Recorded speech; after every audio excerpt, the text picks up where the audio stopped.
So ನೀವೊಂದು accounting back ground ಇಂದ ಬಂದಿದ್ದೀರಾ, BCom, MBA finance, MCom, accounting and finance segment ಅಲ್ಲಿ ನಿಮ್ಮ ಒಂದು ಕ್ಯಾರಿಯರ್ ಬಿಲ್ಡ್ ಮಾಡ್ಲಿಕ್ಕೆ ನೋಡ್ತಾ ಇದ್ರೆ SAP FICO one of the best carrier opportunity ಅಂತ ಹೇಳ್ಬೋದು.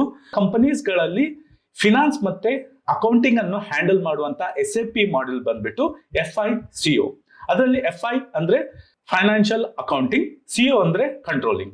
FI ಬಂದ್ಬಿಟ್ಟು ಮೇಜರ್ ಆಗಿ ಅಕೌಂಟಿಂಗ್, ಟ್ಯಾಕ್ಸ್ ಮತ್ತೆ ಫಿನಾನ್ಸ್ ರಿಪೋರ್ಟಿಂಗ್ ಅನ್ನು ಹ್ಯಾಂಡಲ್ ಮಾಡಿದ್ರೆ, ಕಂಟ್ರೋಲಿಂಗ್ ಬಂದ್ಬಿಟ್ಟು cost tracking, budgeting and complete internal controls ಅನ್ನು ಹ್ಯಾಂಡಲ್ ಮಾಡುತ್ತೆ. SAP FICO ಈ ಒಂದು ಮಾಡೆಲ್ ಅನ್ನು ಬ್ಯಾಂಕಿಂಗ್, ಮ್ಯಾನುಫ್ಯಾಕ್ಚರಿಂಗ್, IT, ರಿಟೇಲ್ ಈ ಇಂಡಸ್ಟ್ರೀಸ್ ಗಳಲ್ಲಿ ಜಾಸ್ತಿಯಾಗಿ ಯೂಸ್ ಮಾಡ್ತಾರೆ.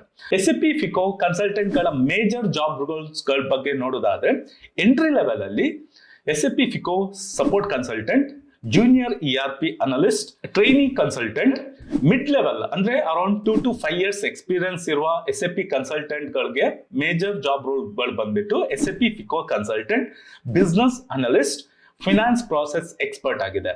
ಅದೇ ರೀತಿ 5 years ಪ್ಲಸ್ ಎಕ್ಸ್ಪೀರಿಯನ್ಸ್ ಇರುವ ಸೀನಿಯರ್ SAP FICO ಕನ್ಸಲ್ಟೆಂಟ್ಗಳ ಮೇಜರ್ ಜಾಬ್ ರೋಲ್ಗಳು ಬಂದ್ಬಿಟ್ಟು SAP FICO solution architect, project manager, SAP trainer ಆಗಿದೆ.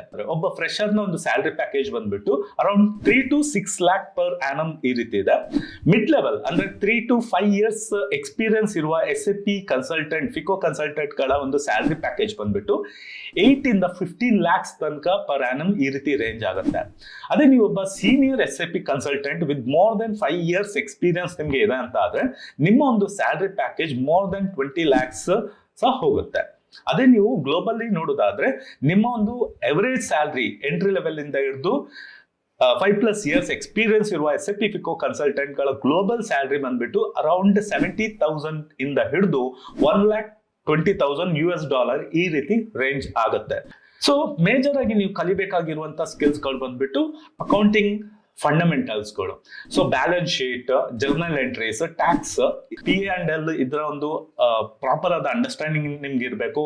ಆಮೇಲೆ SAP FICO ಕಾನ್ಫಿಗರೇಷನ್ ಮತ್ತೆ ನ್ಯಾವಿಗೇಷನ್ ಸ್ಕಿಲ್ಸ್, SAP ನ್ಯಾವಿಗೇಷನ್ ಮತ್ತೆ ಕಾನ್ಫಿಗರೇಷನ್ ಸ್ಕಿಲ್ಸ್ ಗಳನ್ನ ನೀವು ಮೇಜರ್ ಆಗಿ ಕಲಿಬೇಕು. ಯಾವುದೇ ಒಂದು ಆರ್ಗನೈಸೇಷನ್ ಅಲ್ಲಿ ಫೈನಾನ್ಸ್ ಅಕೌಂಟ್ಸ್ ನ ಪ್ರಾಸೆಸ್ ಯಾವ ರೀತಿ ನಡೆಯುತ್ತೆ ಇದರ ಒಂದು ಬಿಸ್ನೆಸ್ ಪ್ರಾಸೆಸ್ ನಾಲೆಜ್ ನಿಮ್ಗೆ ಬೇಕಾಗತ್ತೆ. ಆಮೇಲೆ ಇದ್ರ ಜೊತೆ ಪ್ರಾಬ್ಲಮ್ ಸಾಲ್ವಿಂಗ್ ಸ್ಕಿಲ್, ಆಮೇಲೆ ಒಳ್ಳೆದಾದ ಕಮ್ಯುನಿಕೇಶನ್ ಸ್ಕಿಲ್ ಬೇಕಾಗತ್ತೆ. ಯಾಕಂದ್ರೆ ನೀವು ಇಲ್ಲಿ ಇಂಪ್ಲಿಮೆಂಟೇಷನ್ ಪ್ರೊಸೆಸ್ ಅನ್ನು ಮಾಡೋದ್ರಿಂದ ಕ್ಲೈಂಟ್ ನ ರಿಕ್ವೈರ್ಮೆಂಟ್ ಅನ್ನು ನೀವು ಅರ್ಥ ಮಾಡ್ಕೋಬೇಕು, ಅವ್ರ ಜೊತೆ ನೀವು ಕಮ್ಯುನಿಕೇಶನ್ ಮಾಡಬೇಕು.